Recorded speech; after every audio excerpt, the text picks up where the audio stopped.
Et merci Axel.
Bonsoir, bonsoir, est-ce que vous me recevez tout le monde? Est-ce que vous me recevez? J'ai baissé la musique normalement, mais de toute façon, elle va s'arrêter d'elle-même.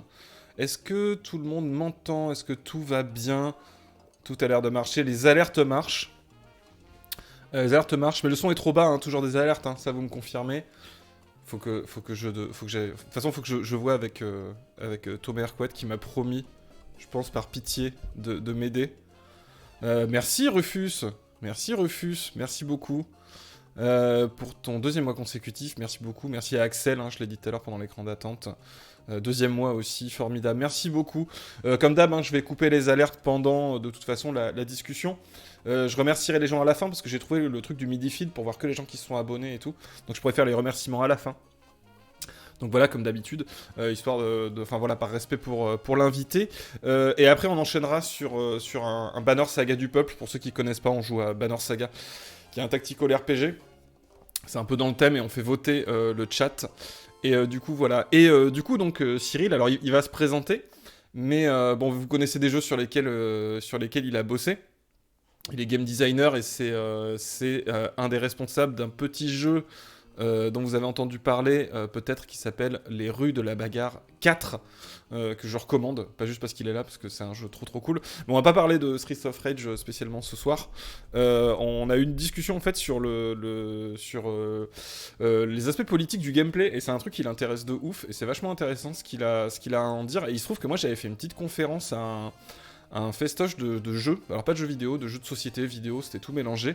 Donc voilà, et bah, du coup j'avais un peu bossé le thème, mais comme un gros noob quoi. Et voilà, et du coup on avait envie d'en parler avec vous ce soir. Alors je vais voir si il est là. Cyril, est-ce que tu m'entends? Est-ce que tu es prêt? Ok, nickel. Et te voilà, tu nous rejoins. Bonsoir à toi. Bonjour parce que tu es à Montréal et que donc il va être 14 h là, c'est ça? Il est 14 h. Ben, et on ne t'entend pas encore parce que j'ai fait une connerie. Si, c'est bon. Voilà. Correct. Ok. Donc, merci d'être venu nous parler de tout ça. Comme j'expliquais avant, t'entendais pas, mais je disais que tu t'intéressais vachement. Enfin, on a eu une discussion super intéressante sur les aspects politiques du gameplay. On en Mm. a eu une aussi très intéressante sur l'économie du jeu vidéo aussi. Mais ça, on la garde pour une autre fois parce que c'est un vaste sujet. Et voilà, mais avant de commencer, donc, je voudrais que tu te présentes vite fait et que tu expliques ce que tu fais dans la vie, comme si on était dans un Oui. covoiturage, tu vois. Parce que donc, moi j'ai mis game designer, j'ai repris ta bio en fait. Game Ouais. designer, tu es aussi lead programmeur, notamment sur Streets of Rage 4, et tu es le cofondateur et donc le patron en fait du Oui. studio Game Crush, qui est un des studios impliqués dans Streets of Rage 4. Tu peux nous expliquer brièvement, Bah, voilà, ouais, je vais tout expliquer. je sais que c'est compliqué, Alors, mais... je vais expliquer un peu donc qui je suis. Donc, je m'appelle Cyril Lagarigue. J'ai fait des études d'ingénieur en informatique. Et donc, je suis et game designer et aussi programmeur, en fait. Donc, dans ma carrière, j'ai travaillé dans plusieurs types de production de jeux vidéo. Donc, notamment des gros jeux triple A. J'ai travaillé sur Assassin's Creed 2 et Assassin's Creed 3 en tant que game designer. Et j'ai fait aussi donc un tout petit peu de free-to-play à Ubisoft, un petit jeu qui s'appelle Far Cry Arcade Poker. J'ai j'ai fait aussi un jeu indé totalement fauché qui s'appelle Streets of Fury EX, donc qui est un jeu de combat, voilà, que j'ai fait avec mon partenaire Jordi Asensio. Et donc depuis plus de 3 ans maintenant, je travaille sur Streets of Rage 4, donc avec donc la société qu'on a fondée avec Jordi Asensio, qui s'appelle Guard Crush Games, et on est un des studios qui avons fait Streets of Rage 4, sachant que les deux autres studios sont Lizard Cube qui ont fait la partie graphique et Dotemu qui a fait comme on dit le publisher, l'éditeur, et à peu près tout le reste aussi, qui s'est occupé de gérer une partie du développement, la musique, ainsi de suite. Et donc vous, votre Et partie, en gros, c'est la programmation, le game design, bah, en fait, la partie de Guard Crush dans Streets of Rage 4, c'était donc la partie technique, mais quand on travaille dans une très grosse équipe, comme par exemple sur un Assassin's Creed, ça va être les rôles vont être très compartimentés. Et il y a les game designers qui vont faire le game design du jeu. Donc, pour expliquer rapidement, le game design, c'est les règles du jeu, en fait. Ça, c'est quels vont être les coups des personnages, quels vont être les contrôles, quel bouton va faire quoi sur la manette, mais aussi quelle va être la structure du jeu, des missions, qu'est-ce qui fait qu'on gagne, qu'on perd le jeu. Puis ça englobe aussi le fait de régler les valeurs ensuite, donc de déterminer quel est le nombre de dommages que fait ce coup-là, et ainsi de suite.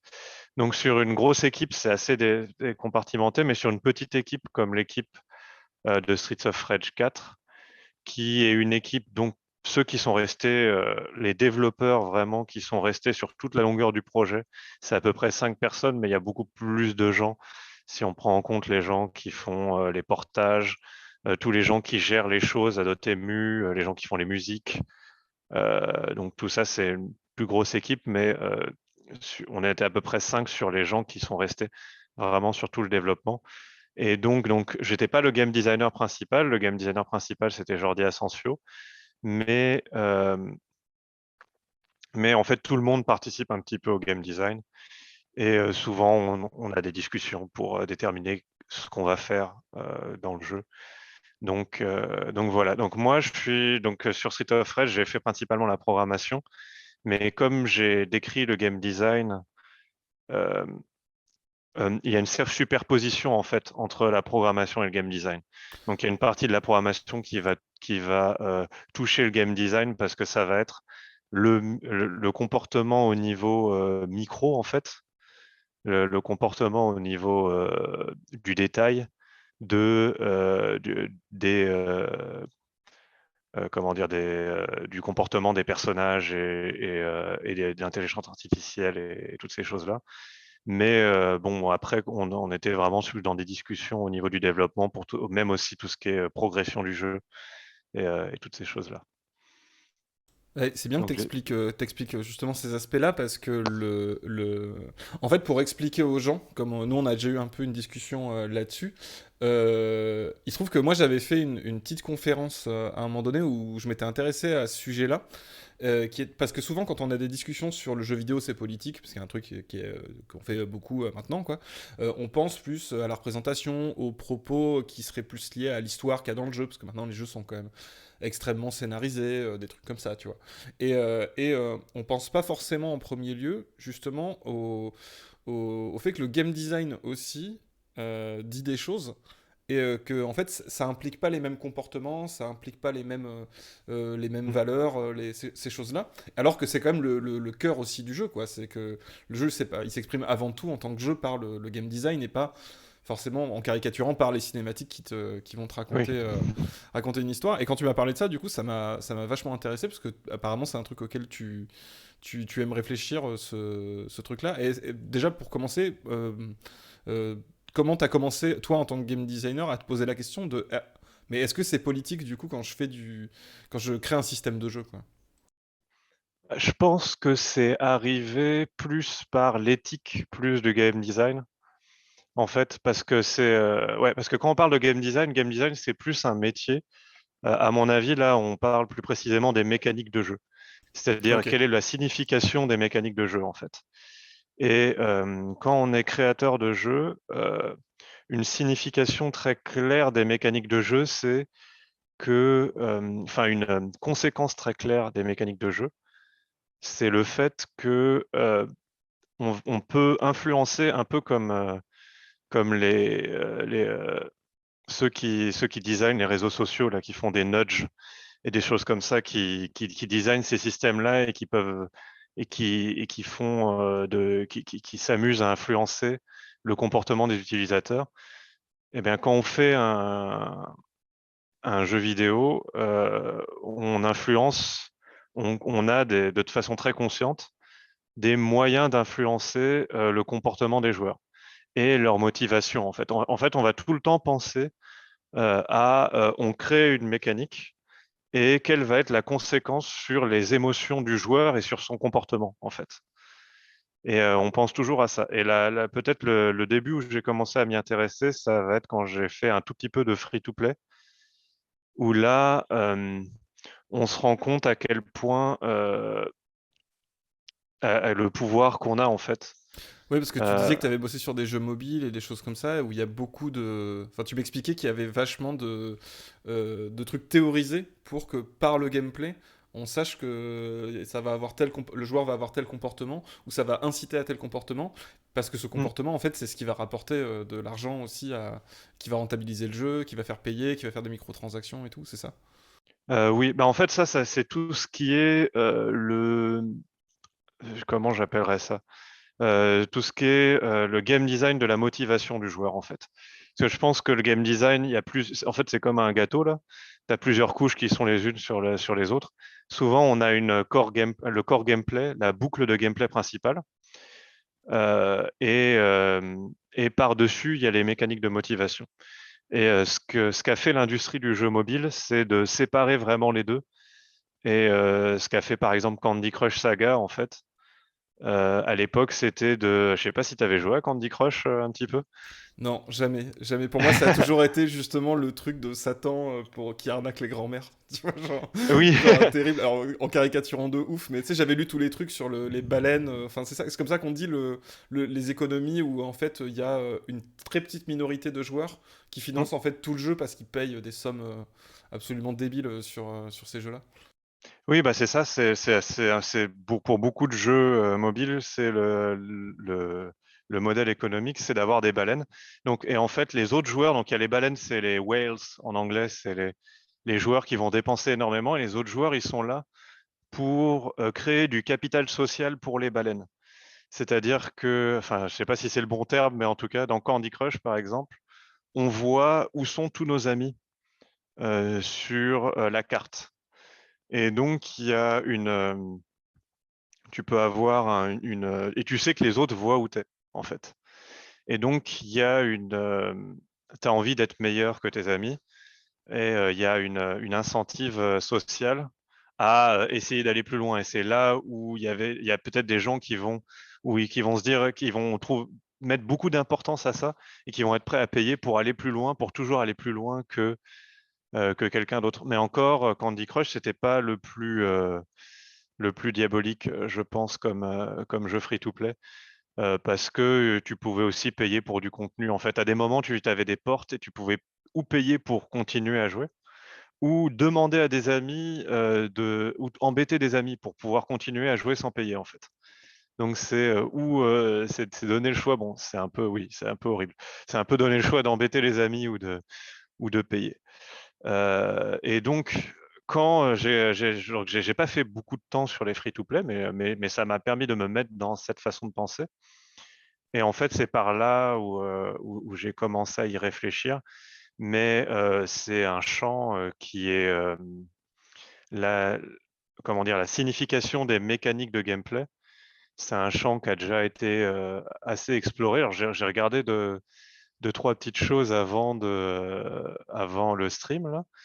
Et ça m'a fait penser à quelque chose, en fait, si je pensais au premier jeu politique, pour moi, ça serait peut-être les échecs, en fait.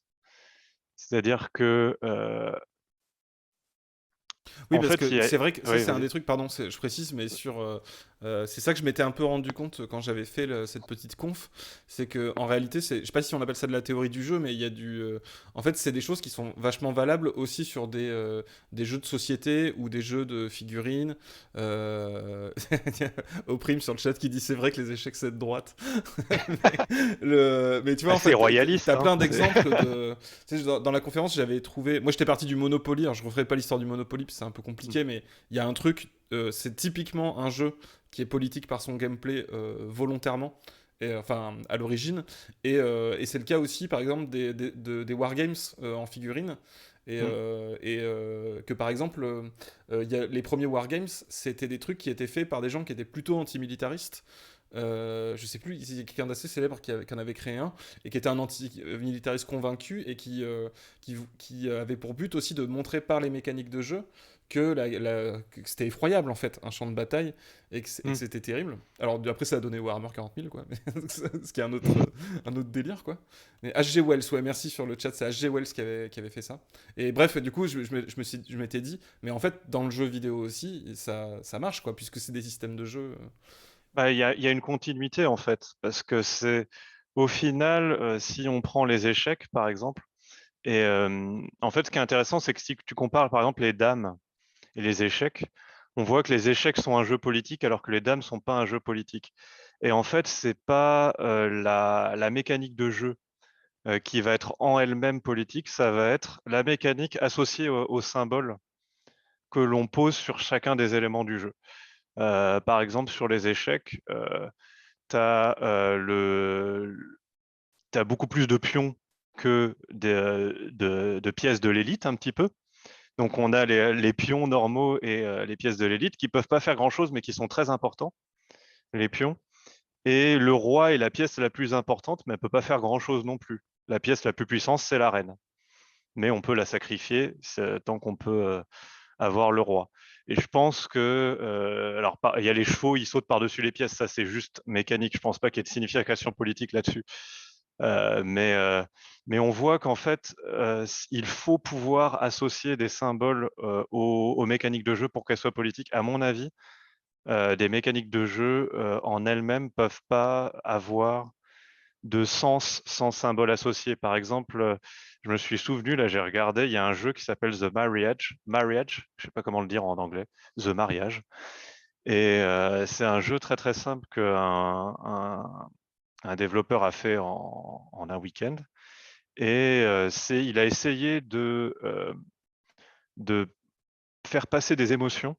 En fait, il a essayé de faire passer des émotions sur qu'est-ce que c'est un mariage, en fait, avec juste des cubes et des cercles, en fait. Et on voit que même là, il n'arrive pas à se défaire, à faire juste de la mécanique de jeu pure. Donc déjà, le jeu, il marche à moitié, là, ça marche à moitié, que tu comprennes quelque chose.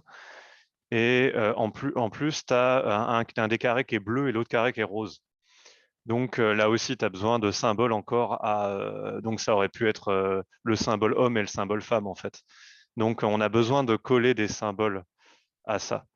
Et l'autre chose que je voulais dire, donc, c'est que la première chose, c'est que les mécaniques de jeu, ça peut pas être par elles-mêmes. Enfin, je pense pas. Après, il y a peut-être des contre-exemples. Là. Ça serait vraiment intéressant d'avoir quelqu'un Bah, s'il y a qui des gens qui ont trouve des idées un. sur le chat, mais oui, effectivement, il faut souvent. Enfin, ça joue énormément comment dire, quel élément du jeu fait référence à quoi dans la réalité ou dans un système de valeurs ou des choses comme ça. Exactement. Et en fait, les échecs aussi, il y a une espèce de continuité. En fait, les échecs, c'est pas si loin. Si on faisait une espèce de généalogie là, des genres de jeux, les échecs, enfin, on peut dire que les jeux de stratégie en temps réel, c'est un peu des descendants des échecs. Et même un jeu comme Streets of Rage 4, c'est un peu un descendant des échecs parce que c'est un peu, si tu penses en modélisation de système, c'est à peu près la même chose. C'est des agents, là, c'est des pièces. Les ennemis et le joueur, c'est comme si le joueur avait une seule pièce, mais que cette pièce-là avait plein de coups différents. Et que au lieu que le champ de bataille, ça soit, je sais pas combien, je crois que c'est 32 fois 32 ou 16 fois 16, je sais plus. Des échecs, bah, c'est 40 000 fois 40 000 pixels. Et au lieu qu'il y ait un tour où il y a une pièce qui bouge à chaque fois, bah, il y a 60 tours par seconde et chaque pièce bouge à chaque tour, en fait. Et donc, en fait, on peut déterminer si on pense en termes de simulation, parce qu'un jeu vidéo, c'est une simulation au final.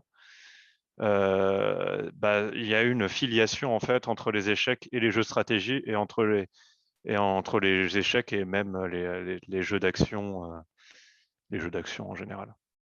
Et tu vois, en exemple justement où tu peux quasiment le réduire qu'au gameplay, la dimension politique, c'est les jeux en multi, par exemple.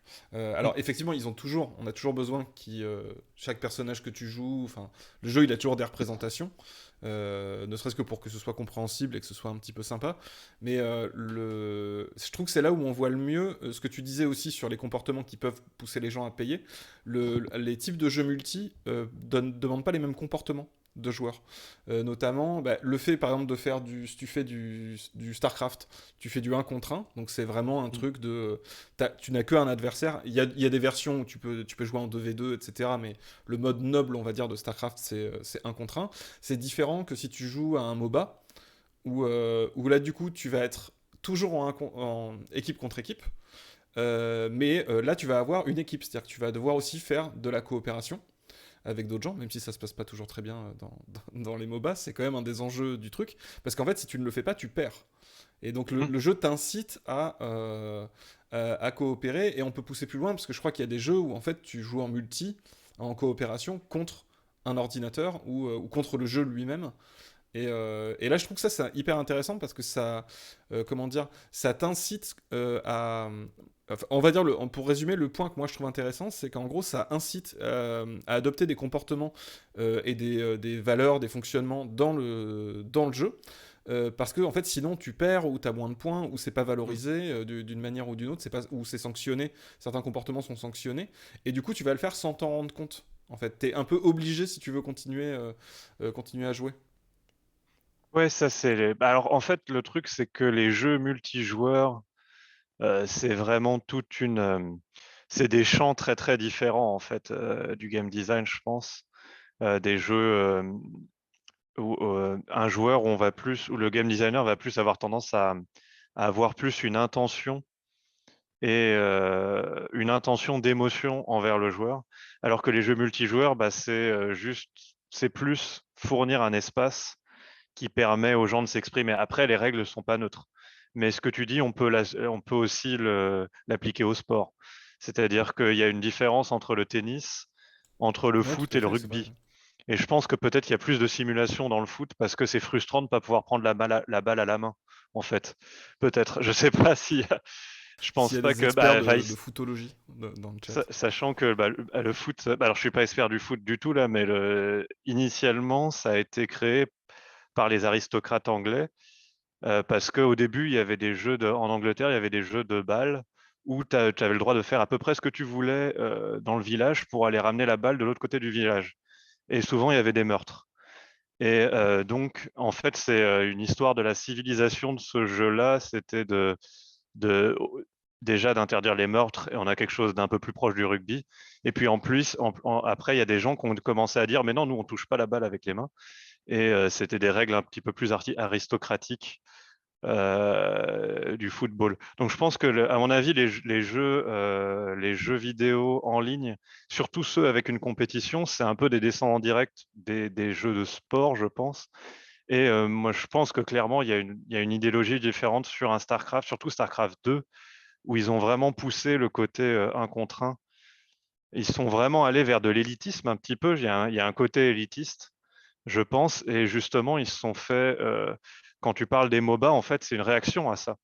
Les MOBA, c'est de dire, bah, ça va être plus simple à jouer, mais ça va être plus être sur la coopération maintenant, plutôt que d'avoir quelqu'un qui est un surhomme, qui est capable de faire ou une surfemme qui est capable de faire des milliers de clics par seconde là, pour pouvoir gérer 50 choses à la fois. On va faire plus un jeu qui est sur la coopération. Donc, il y a clairement une démocratisation, en tout cas. Après, je sais pas si souvent ça va pas être ça va être interprété politiquement, à mon avis, a posteriori. Souvent, ces choses-là. Alors après, moi, je précise quand même, y compris pour le chat, moi, ce que j'entends par politique, je comprends aussi, c'est pas une histoire forcément de gauche-droite, réactionnaire, progressiste, etc., ou des choses qui sont des valeurs qui sont plus, comment dire, sur l'échiquier justement politique, comme on dit, mais aussi en fait n'importe quel système de fonctionnement social, en fait. Et tu ne fonctionnes pas. Il y a plein de façons de fonctionner en société. Et la politique, le fonctionnement de la cité, quoi. Donc, et ça, c'est un truc que je trouve intéressant. C'est pour ça que je prenais l'exemple du multiple, c'est plus évident dans le Oui, sens c'est où clairement plus t'as une évident. équipe. Et effectivement, t'as raison, c'est plus proche du sport que du. D'ailleurs, c'est devenu des sports pour beaucoup. Et sur le chat, qu'est-ce que j'avais vu? Ah oui, si, il y avait quelqu'un, Limonadologie disait que dans le jeu de Go, les pierres ne représentent rien, mais le jeu est décrit quand même en termes de militaire et de stratégie. Hmm. C'est vrai que c'est typiquement un jeu qui est où c'est vraiment c'est quoi? C'est des petites billes le jeu de Go ou un truc comme ça. Et en jeu coop, spécifiquement coop, effectivement, il y a Axel, il y a Overcooked. Et je trouve que Hmm. c'est enfin, je sais pas si toi tu joues à des Oui, jeux j'ai comme déjà ça. joué, oui. Mais tu vois, enfin, quand je parle de fonctionnement social, il y a un truc comme ça. Genre, moi, je sais qu'à Overcooked, j'ai un comportement très spécifique Et que j'ai que du tu fait du jeu. comportes, que tu décrirais comment? Extrêmement autoritaire. Non, on va dire que j'aime bien la planification, quoi. Mais Oui. non, tu vois, je sais que c'est un jeu qui me pousse parce que je trouve ça plus efficace. C'est un jeu où je trouve que ça Hmm. paye d'avoir une division du travail. Voilà, il y a la petite voix sur le chat qui confirme. Elle a déjà joué suffisamment avec moi. Et je sais que je le fais parce que le jeu m'y pousse, en fait. D'accord. Ah, moi, Parce que... je vais être plus sur des jeux comme ça. Je vais plus avoir tendance à foutre la merde, en fait. Sur des jeux où je vais pas forcément avoir tendance à coopérer, mais je me suis amélioré là-dessus parce que sinon, je faisais pleurer les gens quand je jouais au jeu. Mais oui, j'avais souvent tendance à peut-être collaborer, mais de temps en temps gêner les autres rien que pour m'amuser.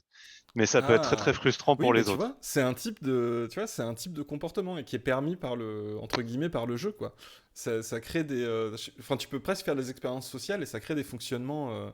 Je sais pas si t'es toujours là, au prime, dans le chat, mais par exemple, je sais qu'à Yves-O, qui est pareil, un Mhm. jeu qui est coopératif, parce qu'il faut que tout le monde arrive au truc, et ben je sais qu'à Yves-O, j'ai tendance à vachement, entre guillemets, jouer solo Mhm. quand c'est pas nécessaire de faire de la coopération. C'est-à-dire que je vais pas aller chercher la coopération pour la coopération dans le truc. Et c'est marrant, tu vois, parce que du coup, j'ai un comportement complètement inverse. Parce que c'est pas le même système de jeu et c'est pas les mêmes choses qui sont, comment dire, qui sont sanctionnées ou qui sont, comment dire, qui sont incitées, quoi.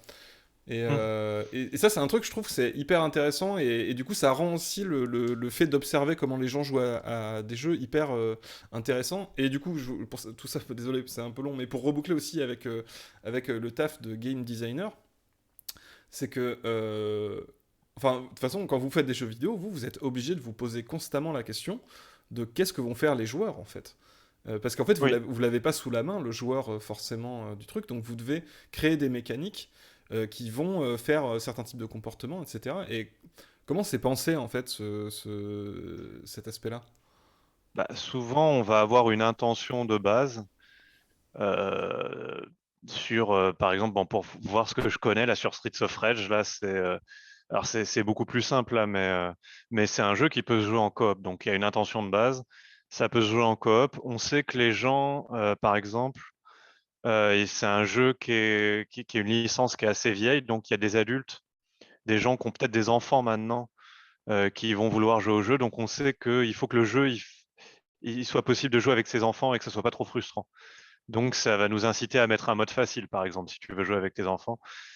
Tu peux te gêner, mais on s'est rendu compte que ah oui, bah, on s'est rendu compte. Quand je dis on s'est rendu compte, parce qu'en fait, quand on fait un jeu vidéo, on fait pas tout le jeu et puis ensuite on le sort. En général, on fait des playtests.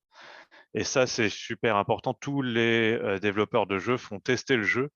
Alors, on fait pas. Quand on voit les playtests, ça peut être quand c'est dans des grosses compagnies, par exemple à Ubisoft, bah, tu as dû fait venir des gens et tu es derrière une vitre sans teint et tu vas regarder les gens jouer. Ça, c'est mais n'importe quel joueur va faire des playtests en montrant le jeu à quelqu'un qui connaît. Il n'y a pas besoin d'en faire beaucoup en fait pour avoir une idée. En gros, tu mets quelqu'un devant le jeu, tu regardes et tu regardes le comportement et tu vas modifier le jeu en fonction du comportement des gens. Dans la plupart du temps, tu vas essayer d'éliminer les frustrations. Mais donc ça, c'est dans le processus de production, ça c'est le rôle du playtest. Mais en général, on a une intention. Souvent, on va être surpris du comportement des joueurs en fait par rapport à ce qu'on attendait. Et souvent dans les jeux, beaucoup de jeux à succès, c'est des gens qui ont testé, qui sont allés dans une direction, qui ont vu qu'il y avait une toute petite partie du jeu qui marchait très bien et qui sont allés ensuite dans une autre direction pour aller vers cette petite partie du jeu. Alors, le seul exemple qui m'arrive en tête, c'est Fortnite en fait. Mais ça, c'est plus, ils ont pris le mode de jeu à la mode avec toute la partie construction qu'il y avait à côté. Mais, Ah oui, c'est vrai mais qu'à la base, c'était un truc de construction qui est devenu un mode où... C'était ça, Fortnite? L'histoire? À la mm, base, ils étaient partis sur un truc plutôt de craft, quoi. bah, c'était de la construction avec des zombies qui arrivaient, c'était plus coopératif. Et ils ont adapté ça sur le Battle Royale qui était Ils en ont fait un mode Battle Royale tout en gardant le côté construction. Mais j'ai souvent lu des choses comme ça où ça va être une partie du jeu qui réagit très bien avec les joueurs. Et puis, une fois qu'on se rend compte de ça, c'est un peu Patek Among Us, qui a eu du succès au moment où tout le monde était confiné parce que on s'est rendu compte que c'était un moyen de retrouver ses amis, de jouer à Among Us. Donc, ça a été une direction du jeu qui a pris de l'importance une fois le jeu dans la nature, en fait, qui n'était pas forcément une intention de base des designers, même si c'était sûrement une des intentions quand on voit la nature du game design du jeu. Mais donc voilà. Et ça, du coup, j'avais repéré un commentaire tout à l'heure, j'espère que je vais le retrouver. Corbin, c'est ça, je sais pas comment le prononcer, qui disait il y a un domaine de l'économie qui s'appelle le mechanism design et dont le but est de créer des jeux dont les règles encouragent à agir dans un certain sens, par exemple être honnête, etc. Je me demande si Mm. ce genre de théorie est ou peut être utilisé dans les jeux vidéo. Et déjà, du coup, je te transmets la question. Je sais pas si t'as le chat en même temps, non, on n'avait J'ai pas pas le parlé. chat, Non. je suis juste. T'inquiète, je fais remonter. Euh, et, euh, et comment dire. Et oui, et donc déjà, est-ce que vous avez ça peut être utilisé en jeu vidéo. Est-ce que on vous enseigne aussi ce genre de choses? Et je retournerai aussi doublement la question, c'est est-ce que du coup on peut réfléchir à utiliser le game design pour justement favoriser des comportements, quoi. Pas Euh, forcément juste économique, tu vois, en théorie économique, quoi. C'est-à-dire que tu pourrais transmettre des valeurs comme ça, quoi, en poussant les gens à... C'est ce qu'on on fait, finalement, dans certains jeux, peut-être sans s'en rendre compte. hmm. Double C'était question. une double triple question. Est-ce que le mécanical, c'est quoi mécanical, le champ là, c'est Mechanism design. Mechanism design? Bah, j'ai jamais entendu parler de cette discipline. J'imagine qu'il y a des game designers. J'ai pas une formation de game designer en école, donc j'ai appris sur le tas en lisant des livres, en développant des jeux. Donc c'est peut-être enseigné. Je pense qu'il y a beaucoup de champs de psychologie qui sont utiles, qui peuvent être utiles en game design. Ça dépend ensuite du type de jeu qu'on fait. Il y a des jeux où c'est plus technique dans le sens, ça va être l'implémentation des choses qui va influer la réalisation. Et puis il y a des jeux où ça va plus être des systèmes comme ça, plus sociaux à mon avis, comme les jeux massivement multijoueurs où là il y a un peu du design de systèmes sociaux et puis même l'économie peut être intéressante. Par exemple pour EVE Online, il peut y avoir des gens qui, à mon avis, il doit y avoir des économistes qui bossent là-dessus pour réguler les systèmes économiques. Euh, Est-ce que ça peut être utile? Oui. Et je ne me souviens plus de la troisième partie de la question. C'était, est-ce C'était. que, justement, bah, toi Hmm. ou n'importe quel game designer, en fait, ça peut être un domaine de réflexion de se dire, Oui, c'est un qu'est-ce peu. que je vais transmettre, en fait? Qu'est-ce que j'ai envie de faire faire à mon joueur, en fait? Mais y C'est un compris peu. en termes de fonctionnement, tu vois, pas juste, ah, j'ai trop envie que là, il ait peur, là, Bah, en tout cas, pour inverser, je pense que ça peut être très très utile et je pense que c'est déjà utilisé le jeu vidéo en tant que support pour des études de comportement et des études de comportement social. À mon avis, ça, j'espère que c'est pas mal utilisé parce que il n'y a pas de raison de ne pas l'utiliser. C'est clairement un support. Après, faire plus dans le champ du serious game, en fait, ce qu'on appelle le serious game. Moi, j'ai fait un petit peu une partie de ma carrière à Ubisoft. J'ai fait un petit serious game. C'était un jeu médicament en fait, pour pour euh, curer, pour soigner, pardon, un problème qui est l'amblyopie. En fait, c'est le lazy eye, c'est quand tu as un œil qui part d'un côté. Et donc, c'est un jeu vidéo où tu devais synchroniser des choses avec un filtre bleu, un filtre rouge sur chaque côté de l'œil euh, pour, euh, pour pouvoir habituer les yeux pardon, à se synchroniser. En fait. Donc ça, c'est un exemple d'un jeu où l'objectif n'est pas l'amusement, mais l'objectif, c'est de changer quelque chose chez le joueur. Ensuite, utiliser des jeux pour changer quelque chose chez les joueurs, ça va plus être vraiment de l'observation, ça va être faire jouer quelqu'un. Euh, Par exemple, je crois que j'avais vu une étude où il y avait un psychiatre qui avait fait jouer un autiste à ICO. Alors j'espère que je dis pas n'importe quoi sur l'étude, mais bon. ICO, je sais pas si tu vois ce au jeu-là, c'est pire, un jeu vérifier les gens derrière, évidemment, si c'est c'est le un flou jeu de où tu te mémoire. balades et puis tu dois protéger Une petite fille, c'est ça? Une une fille? petite fille qui est tout en blanc, en fait. Et toi, tu es un garçon avec des cornes qui s'est fait exclure de son village. Et il se trouvait que le petit garçon autiste, il avait un gros lien avec cette petite fille en jouant au jeu. Et à un moment, tu es séparé de cette petite fille. Il a laissé poser la manette à ce moment-là. Il voulait plus jouer à partir du moment où il était séparé de la petite fille.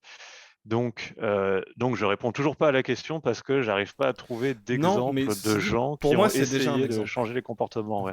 Alors, sans parler de l'intentionnalité du créateur, ça, de toute façon, on sait jamais, c'est très difficile de savoir. Mais tu vois, c'est un bon exemple, ICO, parce que j'y ai pas joué, mais je vois effectivement ce que c'est. Et puis les autres jeux de ce créateur, j'ai oublié son nom. Tu Ueda, vois, ça c'est son paraît nom de assez famille. évident. Ouais, voilà. Ça paraît assez évident qu'un jeu dont au-delà de l'environnement du jeu, Mm. la mécanique du jeu, c'est t'as une personne qui doit être relativement vulnérable, j'imagine, parce que c'est un personnage qui combat pas ni rien, je pense. Mm. Euh, et de devoir t'occuper de ce personnage-là, c'est pas la même mécanique que si on veut, on peut aller dans la caricature, tu vois, qu'un Call of Mm. Duty ou un truc comme ça, tu vois. Et je pense que ça te met pas les mêmes choses dans la tronche non plus. Non, non pas que ça soit pas bien Call of Duty, que ça c'est que il faut jouer qu'à des jeux comme ça. Ah là là, que même Télérama ils aiment bien quoi. Mais tu vois, enfin c'est pas ça la question, mais c'est que ça te fait pas, c'est pas les mêmes comportements quoi. Donc, mais du Mm. coup, je prends un exemple caricatural, pas pour dire qu'il y en a un qui est mieux que l'autre, mais pour prendre justement deux pôles où c'est assez évident qu'en fait ça favorise pas le même type de comportement. Et, euh, et après, c'est la question de comment ça se transmet dans la vie, c'est compliqué. Ouais. Hein. C'est évidemment que, enfin, je pense que tous ici, on va jamais aller dire ah ça rend violent Call of Duty, je sais pas quoi, ou ce genre de, et ça rend gentil ICO quoi. Bien sûr que non, c'est pas la question. Mais je me rappelle, il y avait un article qui m'avait beaucoup fait rire. C'était un petit garçon, je sais plus où, je crois que c'était au Canada ou aux États-Unis, et qui avait, en fait, il y a un ours s'était approché de sa petite sœur qui était vraiment tout bébé, et en fait, il avait réussi à attirer l'attention de l'ours et à le faire partir loin de la petite sœur et tout, parce qu'évidemment, il allait pas affronter l'ours. Et il avait expliqué aux journalistes ou aux policiers qu'en fait, il avait dit, j'ai fait comme dans World of Warcraft, je les taunt. Mm. Et il dit, en fait, quand t'as un truc. En Il fait, a et en gros. fait, il a considéré que son rôle. Voilà, c'est ça. Il a pris l'aggro, en fait, de l'ours avec un taunt. C'est-à-dire qu'il l'a provoqué. Un taunt, c'est provoqué. Et ça. Et l'attention, l'agressivité de l'ennemi va se tourner vers toi. Et tu vois, ce que je veux dire, c'est que t'as un. C'est un truc de rôle. En fait, il s'est senti investi d'un rôle similaire au rôle qu'il avait dans le jeu, tu vois, Mm. il faut que je la protège, et une façon de la protéger, par exemple si t'es un tank dans un jeu, c'est au lieu de l'attaquer ou quoi que ce soit, c'est prendre l'agressivité sur moi qui peut la gérer. Tu vois ce que je veux dire? Et je Mm. me dis qu'en fait ça peut aller enfin, il peut y avoir plein de petites choses comme ça ça fait partie de l'éducation, tu vois, comme les films, comme les BD, comme les Ah, livres, quoi. clairement, c'est clairement pas neutre de jouer à un jeu vidéo, les mécaniques de jeux vidéo, parce qu'elles t'entraînent à penser d'une certaine façon. Et après, ça va pas si loin, parce que si on va dans l'extrême, là, on arrive toujours au problème de si il y a toujours les jeux vidéo qui sont accusés de meurtre de masse, et parce qu'il y a des modes opératoires qui ont été repris du jeu vidéo, et souvent, ça va être des petites choses plutôt que des opportunités. Je sais pas si tu as vu le film sur le créateur de GTA. Il y a eu un film sur le créateur de GTA Non, je savais qui même est pas. joué par Daniel Radcliffe. Je me souviens plus du nom du film, le chat va retrouver, je pense. Et dans ce film, au tout début, je crois que tu vois, je sais pas si c'est au tout début du film, mais tu vois ça doit reprendre un fait divers d'un petit garçon, enfin d'un adolescent aux États-Unis qui jouait beaucoup à GTA et puis qui allait faire des meurtres selon comme dans le jeu GTA en fait. Et comment ils l'ont réalisé dans le film? Ils ont filmé le gamin avec une caméra comme dans le jeu vidéo, en fait, où tu le voyais ensuite aller braquer une voiture et puis partir avec ça. On voit aussi dans le film toute la croisade du membre du Congrès conservateur qui lui veut dire bah oui, bah, c'est forcément à cause du jeu vidéo, il le fait dans le jeu vidéo, ensuite il le fait dans la vraie vie. Et, mais on peut pas non plus ignorer totalement ça, en fait. C'est-à-dire que c'est totalement exagéré de dire qu'il y a une corrélation entre je le vois dans le jeu vidéo et je le fais dans la vraie vie, mais c'est pas non plus totalement neutre, à mon avis. Et je pense que la responsabilité des designers, c'est un peu de proposer une gamme large, mais maintenant ça existe hein, de ne pas faire que et c'est important, hein, mais ça a toujours existé. Il y a jamais eu que des jeux où tu te tapes dessus, où tu tues des gens. Il y a aussi des jeux. Un jeu que j'aimerais pointer là, qui m'a beaucoup marqué l'année dernière, là, c'est un jeu développé à Montréal qui s'appelle Spiritfarer, qui est un jeu où on est sur un bateau, qui est en fait notre base. On fait pousser des choses sur c'est un farming simulator un petit peu, mais on est dans l'autre monde en fait. Et il y a des personnages qui vont être symbolisés en tant qu'animaux.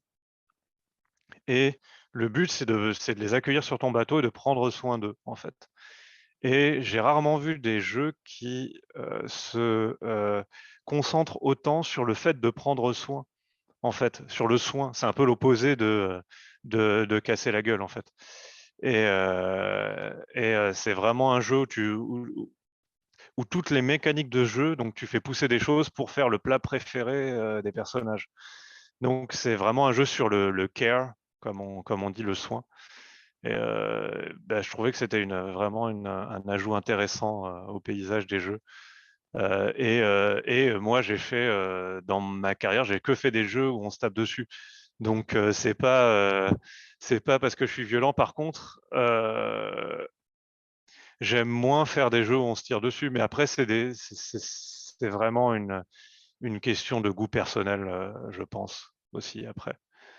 Bon, j'ai un peu digressé. Non, non, mais oui, et en plus ça m'intéresse parce que moi j'ai l'impression que justement c'est pas tant une question de violence que ça. En fait, je suis d'accord, enfin c'est cool, c'est une question que je voulais te poser, c'est est-ce que toi ou d'autres dans le métier, vous pouvez vous sentir un sentiment de responsabilité vis-à-vis de Mm. ça, tu vois, c'est vrai que l'exemple de GTA c'est extrême parce que si le type a vraiment repris spécifiquement un truc, tu sais, tu dois te dire, ah, merde, enfin, genre, ouais, je l'ai influencé, en fait, même si c'est sans doute pas le facteur. Tu sais, c'est comme les mecs qui avaient tué avec des masques de Scream ou des trucs comme ça, quoi. Mm. C'est tellement spécifique que j'imagine ça peut te hanter, quoi. Mais en fait, moi, enfin, tu me dis ce que t'en penses, et bon, enfin, c'est vrai que tu fais beaucoup des jeux bagarres, quoi, où il y a de la bagarre. Moi, j'ai pas tellement l'impression que c'est une question de violence, c'est comment elle est représentée, et aussi ce qui est recherché dans le jeu. C'est-à-dire qu'en fait, le but, c'est pas forcément d'écraser les autres, tu vois, genre Mm. bah, tu vois, genre Streets of Rage, moi, me fait pas le même effet, je ressens pas les mêmes choses que justement un jeu de shoot où t'arrives et tu défonces tout le monde, alors que globalement, on pourrait se dire que bah, Streets of Rage, tu rentres dans une pièce et tu défonces tout le monde. Mais je sais pas comment, je le décris un peu là en direct, mais enfin, j'ai réfléchi un peu en direct, mais j'ai l'impression que c'est des jeux vraiment d'adversité, c'est-à-dire que tu rentres dans une salle et les mecs ils sont 25 et toi t'es avec ton pote. Moi, parce que moi je t'avais dit d'ailleurs que moi j'y joue que en coop, quoi. Je trouve ça vraiment tellement bien en coop que j'ai du mal à y jouer tout seul. Et t'as plus un truc de ok, on doit le faire et tout, et c'est pas la même chose que tu vois être genre dans une opération militaire dans un faux pays dans un jeu et arriver et tuer des méchants étrangers, tu vois, au fusil, et c'est un délire qui est un peu différent. Et surtout que souvent, c'est des jeux qui sont plus photoréalistes, là où des jeux pure bagarre, en général, c'est des jeux plus cartoon, plus pulp et tout. Je sais plus où j'allais avec ça. Mais j'ai l'impression que c'est pas tant une histoire de violence que justement que de système de jeu et de ce qui est représenté aussi par le système de jeu, comme tu disais au Bah, début, quoi. clairement, en fait, parce que souvent, la critique du jeu vidéo se focalise beaucoup sur la violence, parce que c'est ce que les gens qui ne jouent pas aux jeux vidéo comprennent en premier, en fait. Et il y a une partie, on va dire, je pense, à mon avis, un jeu où t'es un Américain qui va au Mexique tuer des gens avec les mêmes armes que des gens en vrai, des vraies armes qui existent dans la vraie vie, c'est plus violent déjà que même un Halo où tu es dans le futur avec des armes qui n'existent pas, où tu tues des aliens. Clairement, pour aller sur le côté visuel de la violence. Après, ce que les gens qui critiquent les jeux vidéo se rendent pas compte, c'est justement les subtilités qu'il y a au niveau des mécaniques par rapport à ça, et que souvent la violence dans le jeu vidéo, après tu pourrais même dire que Mario c'est violent parce que tu sautes sur les Goombas et tu les écrases et leurs organes internes sont écrasés à l'intérieur, mais c'est plus une conséquence, un peu comme on revient aux échecs, de la mécanique de ce qu'est un jeu vidéo. La plupart des jeux vidéo, c'est des agents qui bougent dans l'espace, et en général, le plus simple pour faire un jeu intéressant, c'est d'éliminer les agents pour pouvoir avancer et contrôler le territoire, en fait. Et donc, c'est pour ça qu'on arrive dans la représentation souvent à de la violence, donc à taper des gens, à tirer sur des gens et des choses comme ça. Mais clairement, je pense que si tu compares, même s'il y a des gens qui se tirent dessus, dans un Command and Conquer, dans un StarCraft et dans un Call of Duty, c'est pas du tout la même chose au niveau mécanique et je pense qu'un Call of Duty va amener beaucoup plus à l'agressivité. Je pense que le game design d'un Call of Duty est beaucoup plus fait pour amener à être excité, agressif, parce que par exemple, quelque chose qui est fait, c'est que tu meurs très très rapidement. Pourquoi est-ce que tu meurs très très rapidement dans un Call of Duty?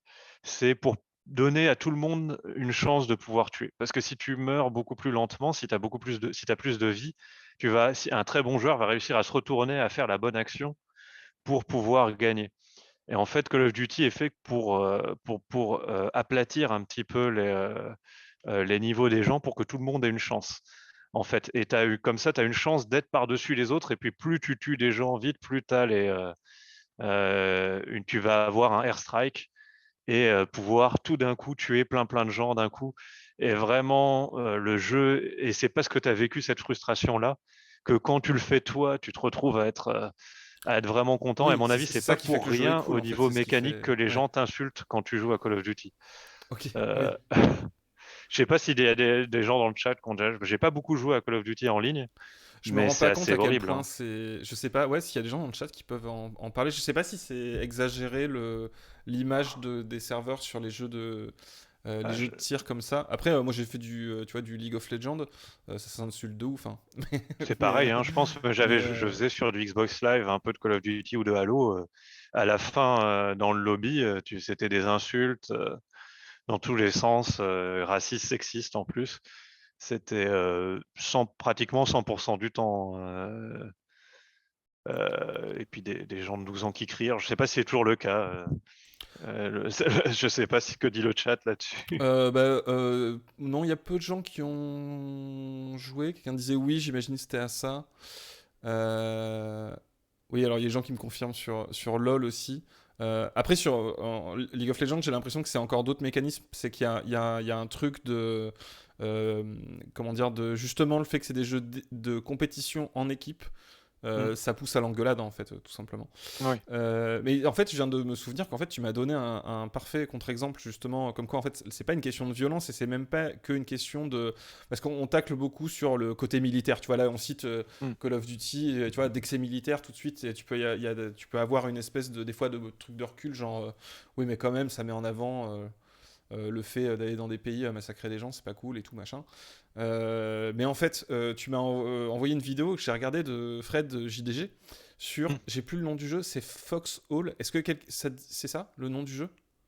Je sais plus. Alors je sais plus. Si quelqu'un peut a la réponse à ça, sinon je retrouverai la vidéo. Il y a un bazar du grenier où Fred du coup teste ce que tu m'avais envoyé un jeu ou alors juste j'essaie de l'expliquer très rapidement ce qui va être un peu compliqué étant donné que lui il met justement 30 minutes à expliquer le truc. Mais en gros c'est un jeu de guerre. Alors c'est plutôt vu du dessus. T'as un petit bonhomme vu du dessus. Et en fait, il y a, je crois, 2000 personnes sur le serveur, il y a divisé en deux camps, quelque chose comme ça. Foxhole, merci, ok. Et donc, en gros, chacun a des rôles. C'est-à-dire que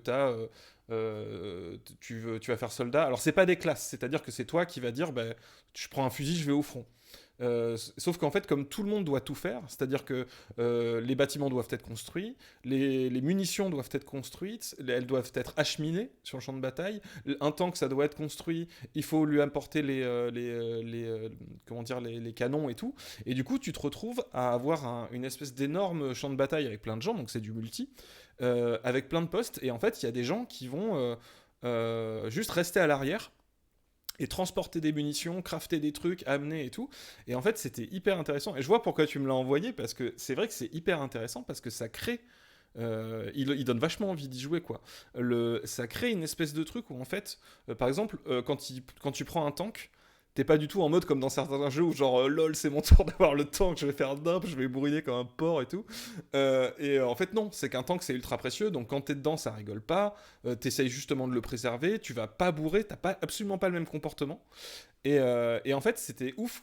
Enfin, je vous invite à voir la vidéo de JDG dessus parce qu'il explique Elle beaucoup est mieux que très moi le bien, ouais. truc, Mm. mais c'est très bien. Et tu vois, c'est un contre-exemple de, en fait, là, techniquement, c'est un pur jeu de guerre, c'est-à-dire c'est le massacre en permanence. En plus, ils sont 2000 contre 2000 ou je sais pas quoi, donc ça doit être la boucherie en permanence.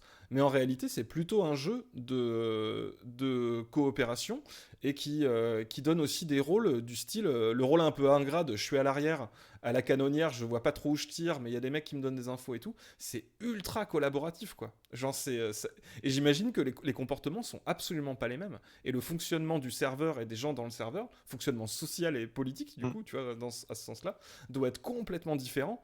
Alors que d'un point de vue représentation, bah, c'est globalement un jeu de guerre assez classique, quoi. Et ce qui est intéressant, alors moi, j'ai pas joué au jeu, j'ai juste aussi vu la vidéo du joueur du grenier. Et quelque chose qui est assez intéressant, c'est qu'il n'y a pas de mécanique de gameplay qui fait que tu es stressé de conduire un char. C'est pas si je conduis un char, je vais perdre 200 $ de monnaie dans le jeu. C'est pas si je conduis un char, je vais respawner, je peux pas respawner et que je perds, je vais pas respawner pendant 1 heure. Non, c'est parce que tu sais qu'il y a des gens qui se sont embêtés à le construire que tu fais attention avec le char en fait. Et les gens aussi qui font les munitions et qui s'embêtent à aller miner du minerai pour aller créer les munitions, ils les font pas pour. Parce que je sais pas s'il y a une mécanique, je pense pas, de ce que j'ai compris de la vidéo, je pense pas qu'il y ait une mécanique d'argent, en fait. Non, j'ai pas C'est l'impression. pas, C'est pas- plus. c'est pas basé sur la vente, en fait. Non, je crois que c'est qu'il faut. Justement, il y a des gens qui vont chercher des ressources et ces ressources sont Mm. transformées. Et si Mais j'ai bien tu compris. vas rien gagner, en fait, à apporter les munitions à un endroit. C'est juste ta satisfaction. C'est le fait de savoir que les gens qui jouent soldats vont avoir des munitions, en fait. Et c'est vachement intéressant niveau mécanique. Ouais, Parce il que confirme, il n'y a pas d'argent, c'est que du farm Hmm. de ressources. Ouais. D'accord, donc c'est vraiment le jeu communiste là pour le coup où Au moins collectiviste au sens ouais, strict, collectiviste. c'est-à-dire, mais oui, oui, mais parce que tu vois, par exemple, quelqu'un cite que les nazis disaient, quand tu, alors pilote de char, le char que tu pilotes, c'est 100 000 heures, 1 million d'heures de travail, Hmm. prenez-en soin. Donc, voilà. Quoique les nazis sont pas réellement des collectivistes non plus. Bon, on va pas rentrer dans ce genre de truc, mais On va pas rentrer dans le débat. Ouais. oui, fait collectiviste au sens strict, c'est-à-dire Hmm. que c'est un réel jeu d'organisation collective, en fait. Et où, du coup, comme t'as raison, parce que, putain, heureusement, justement, c'est ta spécialité, mais tu vois ça mieux que moi. Toi, tu penses à la mécanique de jeu Hmm. qui fait que les joueurs font le truc. Et ça, je trouve ça ouf, quoi. Et, C'est vraiment. et ça, c'est vraiment un choix je pense pas qu'il y ait de propriété privée non plus dans ce jeu. C'est-à-dire que les munitions, elles sont là où elles sont. Donc toi, tu les amènes à un endroit et puis l'autre, il va les prendre. De ce que j'ai compris, ouais. C'est pas tes munitions. Et programmer ce jeu-là en tant que programmer les règles du système, ou alors programmer un EVE Online qui est vraiment basé, je joue pas non plus à EVE Online, hein, mais qui est vraiment basé sur s'approprier les choses et la guerre commerciale en fait. Je pense que c'est pas du tout la même idéologie, on le voit tout de suite en fait. Alors après, qu'est-ce que ça amène? J'en sais rien. Enfin, en fait, je sais pas si ça va influencer les gens ou j'en ai aucune idée. Mais clairement, on voit que c'est pas neutre. En fait, c'est parce que souvent la propriété privée va de soi dans les jeux vidéo. Parce que quand les inventaires sont mis sur les avatars, en fait, il y a des jeux où tu peux voler dans l'inventaire des autres avatars. Et là, donc, on a un exemple avec EVE Online ou Foxhole de jeux avec ou sans propriété privée. Par exemple, dans Minecraft aussi, j'y ai pensé ça, j'y ai pensé juste avant le stream quand j'ai repensé à ça. Dans Minecraft, il n'y a pas de propriété privée. Et j'ai jamais joué en multijoueur à Minecraft, mais c'est plus un espèce de lieu où tu peux mettre des choses dans les coffres, tu peux mettre des ressources dans des coffres. N'importe qui arrive au coffre peut prendre la ressource, en fait. C'est Oui, mais ça, juste. je me suis fait la même réflexion en voyant le. Parce que je l'ai compris comme toi, si les gens du chat connaissent le jeu, confirment. Mais j'ai l'impression que, genre, si tu fais la mule justement avec des munitions, tu les mets dans un spot qui a été construit exprès, genre une espèce de Mm, coffre, quoi, où les gens vont pouvoir se servir à côté du front. Du coup, ça veut dire. Et moi, je me suis dit, mais en fait, c'est ouf que ça marche. Et en même temps, enfin, moi, je trouve ça trop bien parce que je me dis. Alors que c'est justement un truc, moi, je serais le premier à prôner ce genre de mm, fonctionnement. Et franchement, j'ai vu ça, je me suis dit, c'est ouf que ça marche, quoi. Parce que ça veut mm, dire que toi, dans le jeu, quand tu arrives, tu vas taper dans une caisse, tu prends tes munitions dedans, tu vas faire, tu pars et tu fais de la merde.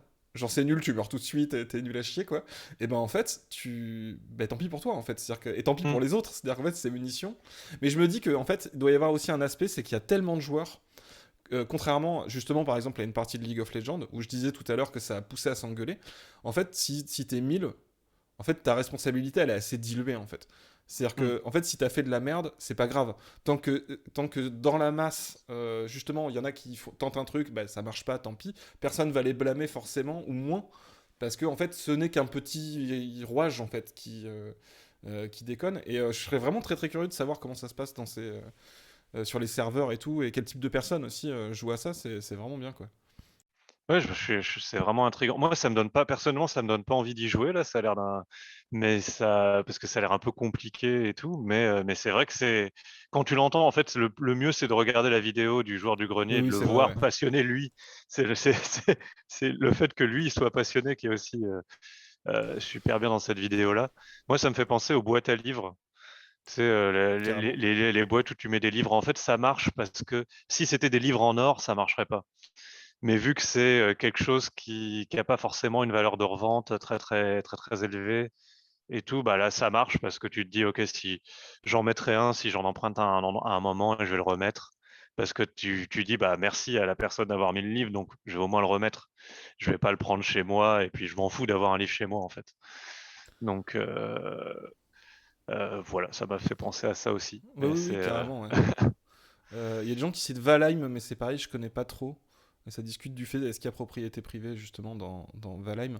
Mais c'est ça, une oui, bonne en plus, tu question. vois, je m'étais même pas posé, je l'avais même pas formulé comme ça, alors que ça devrait être ça devrait être ma marotte, mais Hmm. effectivement, de le poser en termes de propriété.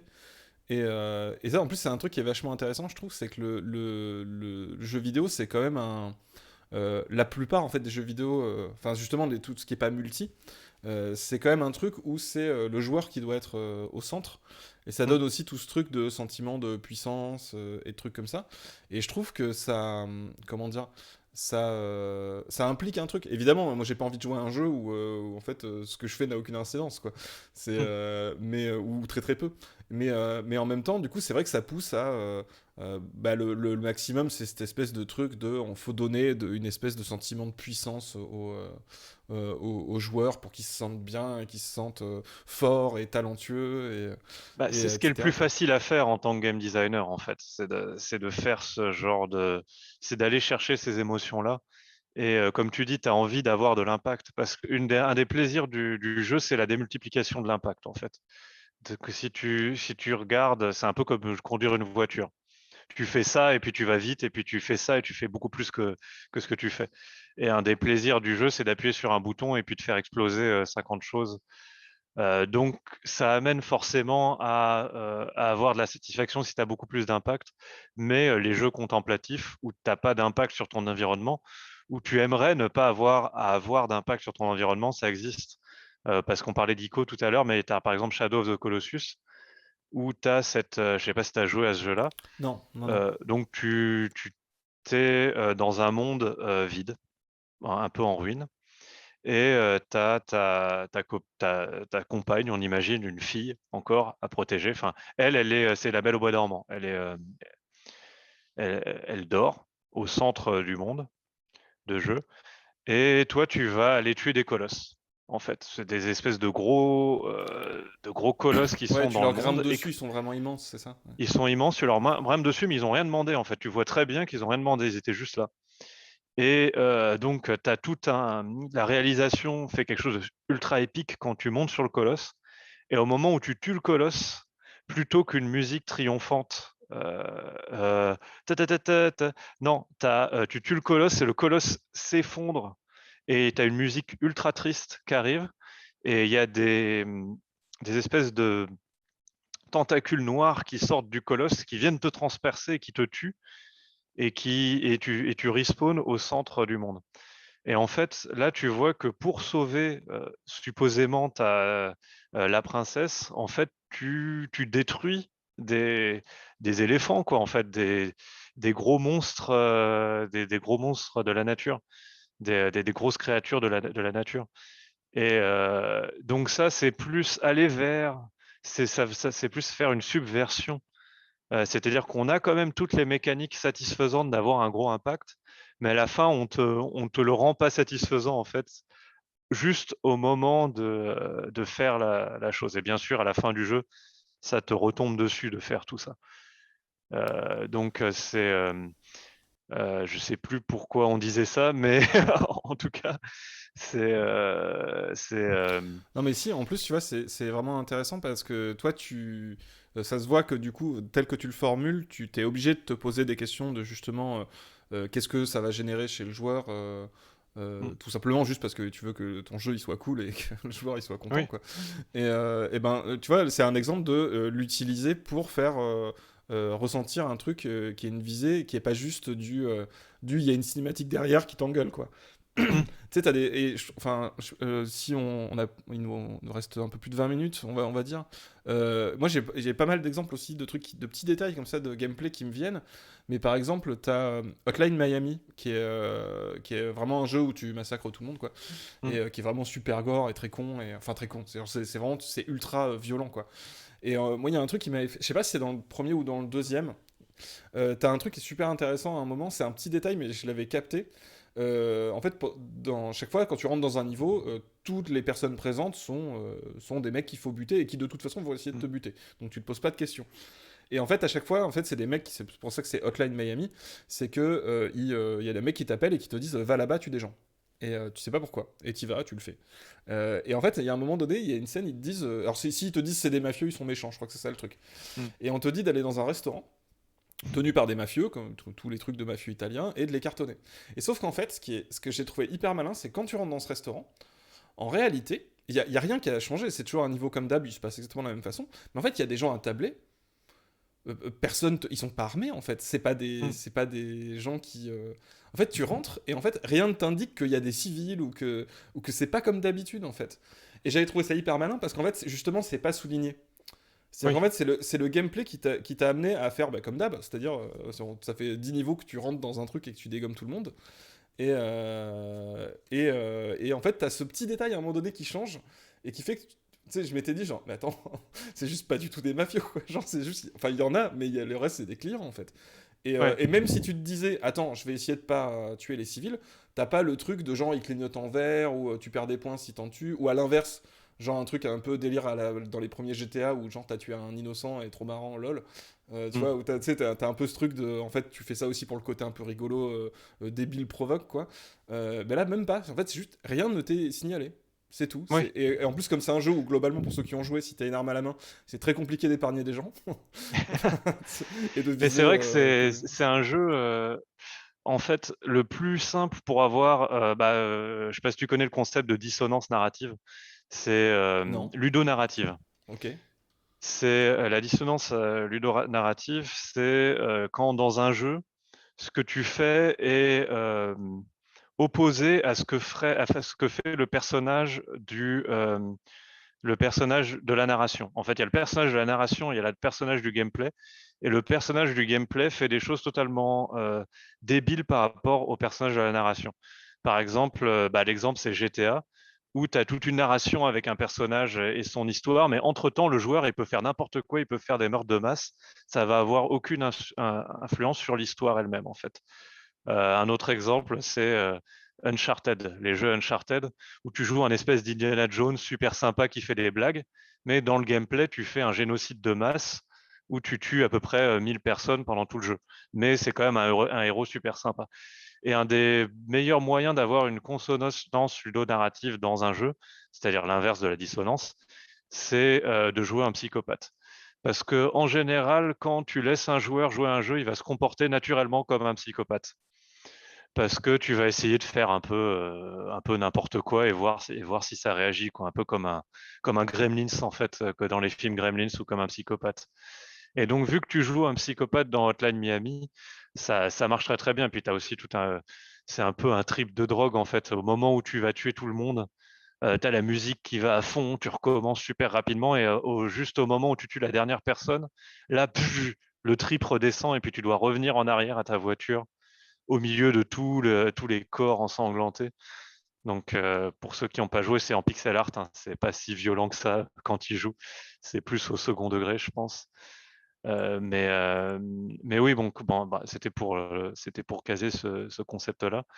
Mais Oui, oui, carrément, c'est super intéressant. Oui, oui. et souvent, en fait, il faut. comment est-ce que tu vas régler ce problème en game design de dissonance ludonarrative? Ça va être fait par le fantastique ou la parodie, souvent.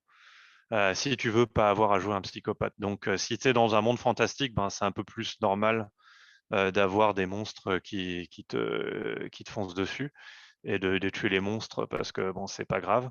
Ou alors, bah, ce serait plus dans le cas d'un Streets of Rage. Bah, quand on parle, parce que moi, quand je pense à Streets of Rage 4, là, je pense au sous-genre des beat'em all urbains, disons.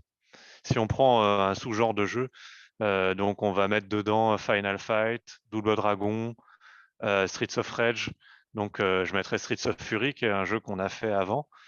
Et donc c'est des jeux où tu te retrouves dans la rue, tu avances et tu tapes, il y a tout le monde qui t'attaque et tu les tapes. Si tu réfléchis 2 secondes, ça n'a aucun sens. Faut pas trouver on est dans un sens parodique, je pense. Comment tu vas le justifier dans l'histoire. En général, c'est tout le monde est corrompu, il y a un syndicat du crime, tout est corrompu et tu vas devoir essayer d'attaquer tout le monde. Enfin, il y a tout le monde qui te tombe dessus, la police, et toi, tu es un combattant d'arts martiaux et puis tu vas résoudre le problème en tapant tout le monde. Donc ça n'a absolument aucun sens. Faut pas essayer de le prendre au sérieux, à mon avis. Par contre, tu peux subvertir un peu ça par la parodie. Ce qu'on avait fait dans Streets of Fury EX, donc c'était un jeu qu'on a développé au moment, c'était pas trop longtemps au début, parce qu'on a mis très longtemps à le développer, des émeutes de banlieue en France. Et c'est un jeu qui se passe à Paris, dont donc le scénario du jeu, c'est juste un texte qui défile. C'est vraiment un jeu très fauché, hein. Donc c'était juste un texte qui défile au début. Et donc le scénario, il a été écrit par un scénariste américain. C'est un ami qui travaillait avec moi à Ubisoft à l'époque. Je lui ai fait un plat de pâtes et il m'a écrit le scénario du jeu. Et le scénario, c'est les émeutes de banlieue en France vues par un Américain. Donc en gros, c'est pour dire, c'est il y a des émeutes en France et l'armée est en grève. Donc on a besoin de faire venir des combattants de Los Angeles pour aller taper les racailles dans la rue. Et donc, dans le jeu, il y a un système de progression où tu augmentes le niveau de sécurité de la ville. En fait, donc plus tu tapes, plus tu joues au jeu, plus tu tapes, plus tu fais des combos, plus tu tapes des racailles dans la rue, plus le niveau de sécurité de la ville augmente Ah en oui, là c'est pourcentage. c'est quand même ouais, très très explicite quoi. C'est très très explicite. Et donc le niveau de sécurité de la ville augmente et plus tu joues au jeu, ça augmente. Au début c'est 0%, ça monte au-dessus de 100%, puis ça monte à l'infini en fait. Tu peux être à 120% de niveau de sécurité de la ville, plus tu tapes des gens. Donc Grosse c'est promesse clairement... électorale pour 2022. Moi, je promets la sécurité à 125%. Ouh. Et il y a même des affiches de Sarkozy à l'arrière du jeu, là, si tu Ok. joues au jeu.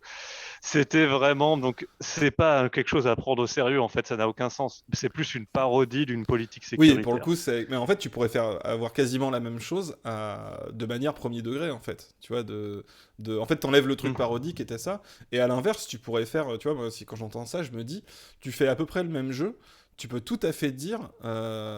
Enfin, faire un système où, en fait, alors peut-être pas une jauge, mais où tu te rends compte au fur et à mesure que plus tu bourrines tu vois, type, en mode les brigades de la mort dans les favelas, tu vois, genre qui est Mm. typiquement le truc. Alors, plot twist, les brigades de la mort dans les favelas, en mode les flics ont le droit de tirer sur tout. Les favelas sont pas plus sûrs maintenant. A priori, Mm. c'est même plutôt l'inverse. Donc, en fait, tu pourrais faire un truc où ça empire en fait la situation et que tu le remarques Oui. petit à petit en fait. Tu vois, en fait, c'est pareil. Tu peux utiliser tu peux complètement retourner un propos avec la mécanique de jeu en fait, en changeant juste qu'est-ce qui est sanctionné et qu'est-ce qui est valorisé et Ouais. quel impact ça a sur le jeu quoi. Et en fonction du ton, en fait. C'est-à-dire Et bien que sûr, si ouais. tu as un ton parodique ou un ton sérieux, bah, ça va forcément pas être interprété de la même façon. Je pense que, oui, bah, on pourrait dire même que c'est le message de Streets of Fury, c'est que même si tu as un niveau de sécurité de 120%, j'avais jamais pensé là, même si tu as un numéro de sécurité de 120%, il y a toujours autant de caïras dans les rues. Et donc, en fait, ça pourrait être une métaphore de la manipulation des statistiques. Enfin, j'en sais rien, tu vois. Oui, carrément, oui, oui, bien sûr, ouais. Mais, Et mais- bon, oui, oui, carrément. on peut l'interpréter comme ça. Un truc qui... Et c'est vrai que l'aspect parodique, il peut passer que par le ton et pas par Oui, le gameplay, quoi. Enfin, c'est clair que ça. ouais, exactement. Et il faut voir aussi que souvent, ça va être involontaire de la part des développeurs. C'est-à-dire que ça va être souvent les contraintes de production qui vont faire que le jeu va être d'une certaine façon. Et peut-être qu'on va changer une petite mécanique parce qu'elle est trop frustrante ou quelque chose comme ça. Et au final, bah, c'est pas parce qu'il y avait une intention du développeur de dire ça que ça se retrouve comme ça et qu'on peut l'interpréter comme ça. Souvent, ça va être pour d'autres raisons parce que c'est tellement compliqué de faire marcher un jeu, de faire qu'il soit jouable, qu'il soit compréhensible par le joueur, qu'il soit un peu amusant, que le joueur il joue un peu longtemps, que tout ça, que bah, tu vas faire des choix pour aller dans ce sens-là. Et souvent, le message, si tu avais un commencement de petite idée du message politique à avoir au début, souvent ça va passer à la trappe des contraintes de production de jeux vidéo pour avoir le, le truc principal qui est que le jeu soit fonctionnel en fait, tout bêtement. Tu me disais que Euh, d'ailleurs, je sais plus comment tu m'avais expliqué ça, mais que dans les très très gros jeux, genre j'imagine, bah, ce que t'as pu voir chez Ubisoft, il y a tellement de division du travail, il y a tellement de, faut optimiser tellement plein d'aspects du jeu qu'en réalité la vision globale de l'univers passe complètement à la trappe que t'aurais dans une plus petite équipe ou avec un créatif qui aurait une vision très claire de son truc. hmm. Je sais plus comment tu m'avais expliqué ça, mais que Bah, en fait, j'ai une petite anecdote là sur Assassin's Creed 3. Alors, un truc qu'on peut comparer, c'est comparer donc Assassin's Creed 3, c'était une équipe de 400 personnes. Euh, Coordonner 400 personnes, c'est une tâche sur plusieurs continents, c'est une tâche totalement impossible. Donc, même s'il y a un directeur créatif, il n'a pas la main sur tout. Et puis, le jeu, il va être un peu il va être plus une conséquence de son mode de production plutôt qu'une conséquence de la vision d'un créateur, en fait, sur des jeux avec une taille comme ça. Ça va dépendre, hein, je pense, ça va dépendre de comment est structurée la production, peut-être sur des jeux d'Hideo Kojima qui ont peut-être le même type de taille d'équipe, peut-être qu'il arrive à faire passer quelque chose de précis. En tout cas, bah, moi, de ce que j'ai vu de mon expérience, c'est pas vraiment le cas. Et un exemple sur Assassin's Creed 3, c'est par exemple, donc Assassin's Creed 3, tu joues un Amérindien. Le personnage principal, c'est un assassin amérindien. Et ça, c'était très important, surtout pour un jeu donc développé en Amérique du Nord, principalement au Québec.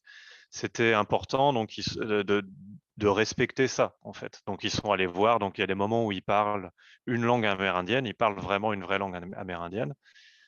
Et donc dans le jeu, il y a une mécanique de chasse. Donc tu peux chasser des animaux. Et c'était important pour le directeur créatif que ça soit pas une mécanique de chasse comme les autres, vu que tu joues un Amérindien. Et historiquement, les Amérindiens, ils faisaient pas de surchasse. Ils chassaient pas plus pour vendre aux autres. Ils chassaient ce dont ils avaient besoin. Et ça allait avec leur religion de chasser juste ce dont ils avaient besoin. Parce que les animaux étaient au même niveau que les humains dans leur système de valeurs.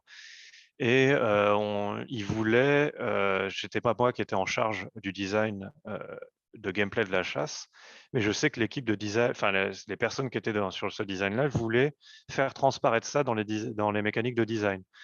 Donc faire que, par exemple, si tu chasses trop, faire qu'il y ait des mécaniques pour t'inciter à ne pas trop chasser.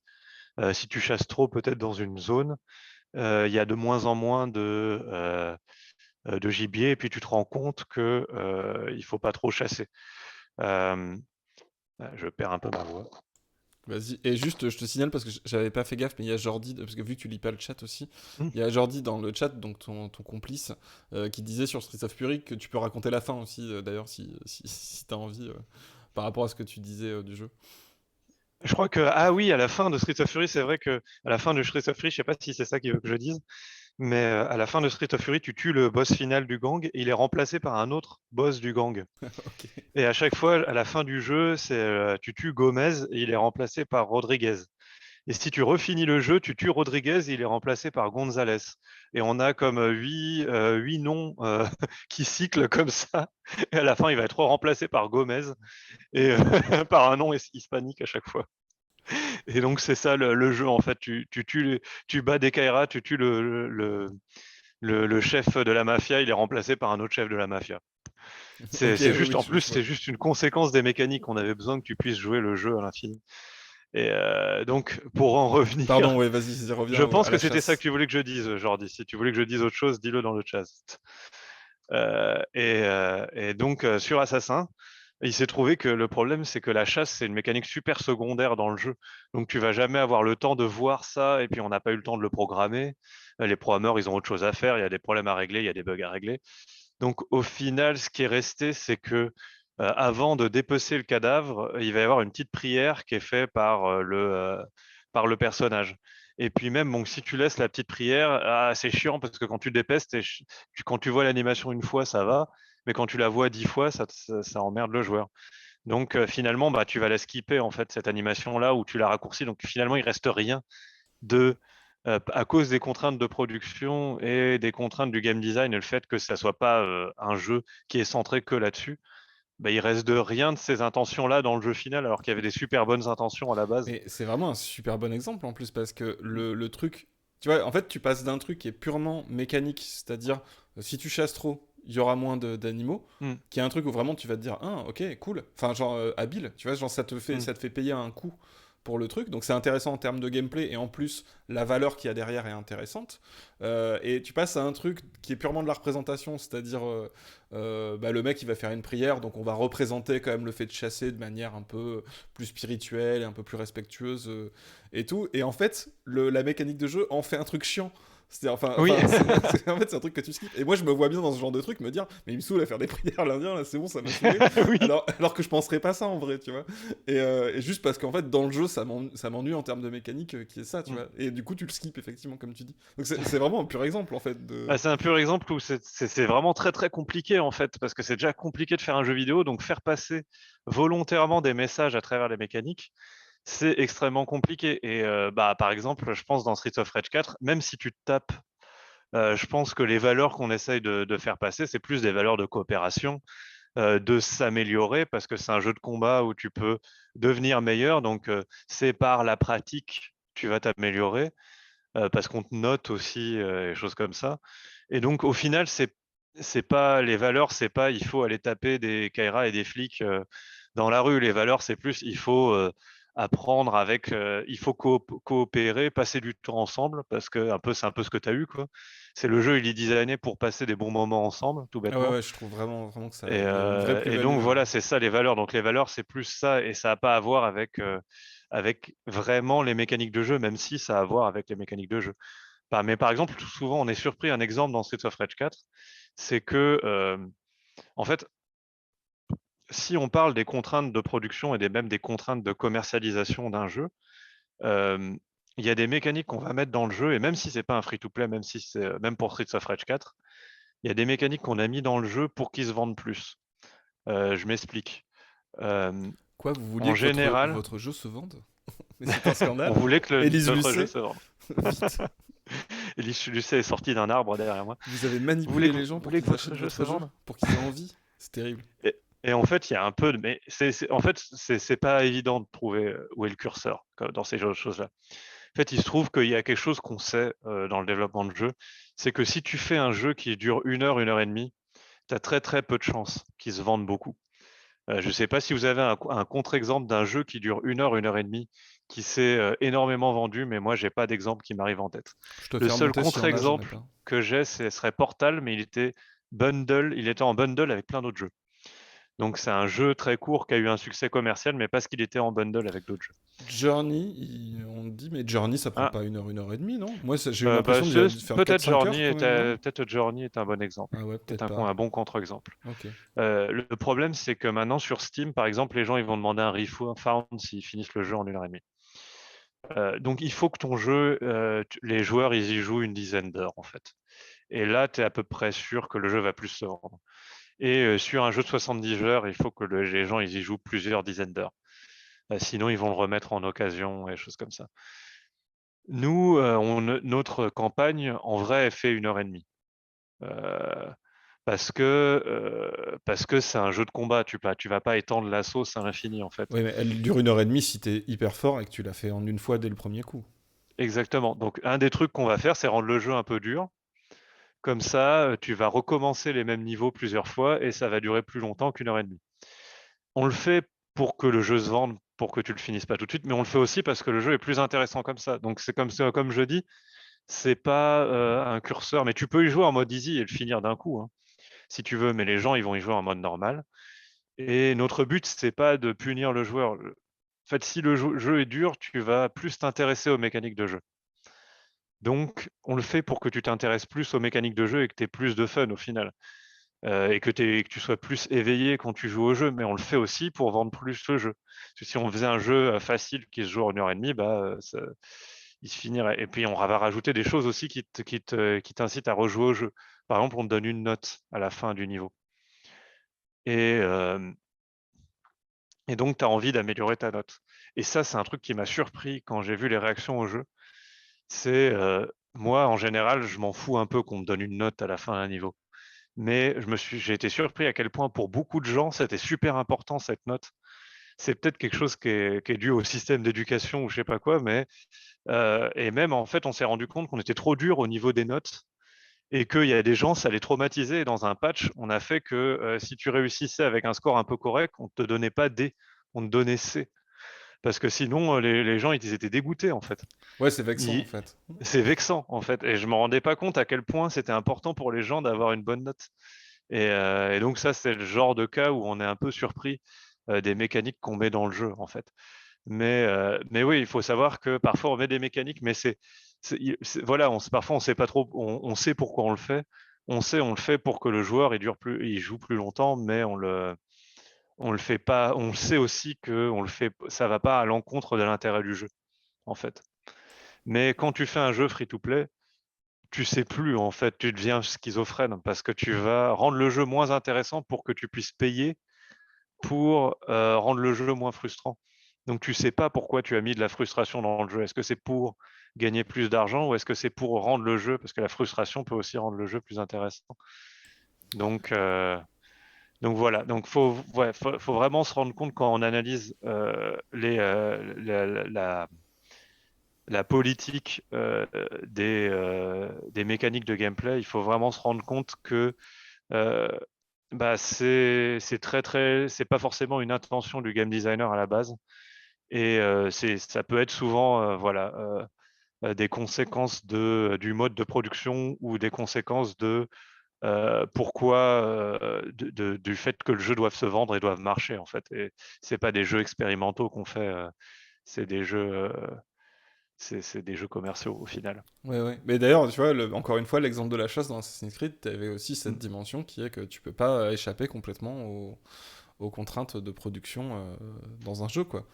Ouais, Et que tu peux avoir de très bonnes volontés. Et c'est marrant que tu parles de ça parce que la première fois qu'on s'est parlé, je te disais que je jouais à Hades et oui. que j'y revenais tout le temps.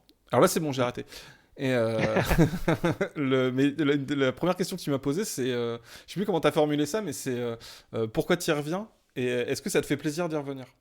Mm. Parce que c'est vrai que t'as des jeux auxquels tu reviens et et, euh, et en fait c'est pas, t'y vas pas pour des bonnes raisons en fait. T'y vas genre, tu sais, genre en fait quand tu sors de la partie t'es pas content. Alors que moi dès que quand je sors d'une partie de Hades, je suis très très content. Et par exemple à l'inverse, bah là j'ai Death Stranding qui est que j'ai une relation amour-haine avec ce jeu Mm. terrible. Et en fait, je me force à y revenir. Je me force à y revenir et il arrive pas à me garder. Et j'y reviens un peu pour des mauvaises raisons qui est globalement merde, je l'ai payé. Tu vois. Alors là, je suis arrivé à un stade du jeu où il s'est décidé à devenir un peu intéressant, donc ça va mieux entre lui et moi. Mais tu vois, tu vois, tu m'as posé la question tout de suite et j'ai tout de suite vu les deux affects différents en fait, qui étaient Mm. que oui, effectivement, Hades, j'ai un peu un truc addictif avec j'ai envie d'y jouer, mais je suis content quand j'ai eu ma dose d'Hades. Alors quand j'ai eu ma dose de Death Stranding, je suis ouais. Et c'est toujours se poser la question, est-ce que tu es content pour quelle raison en fait? Est-ce que tu es content? Est-ce que tu es content pour un peu, c'est comme si tu joues à des machines à sous. Tu es content au moment où tu joues aux machines à sous, mais est-ce que tu te sens complet à la fin, quoi? Non, peut-être que tu as perdu ton temps. Dans les jeux, il y a des mécaniques de machine à sous. Dans Hades, il y a des mécaniques qui ressemblent à des machines à sous, en fait, de loot aléatoire, des choses comme ça. Mais il y a aussi des mécaniques, il y a aussi une histoire qui peut être vachement satisfaisante. Et donc oui, quand tu m'avais parlé de ça, j'avais expliqué les concepts de game design, de reward, de récompense intrinsèque et extrinsèque, Ah oui, si tu peux expliquer ça, euh, j'avais trouvé ça super intéressant. qui est en fait pourquoi, en fait, c'est sur toute la partie motivation du joueur.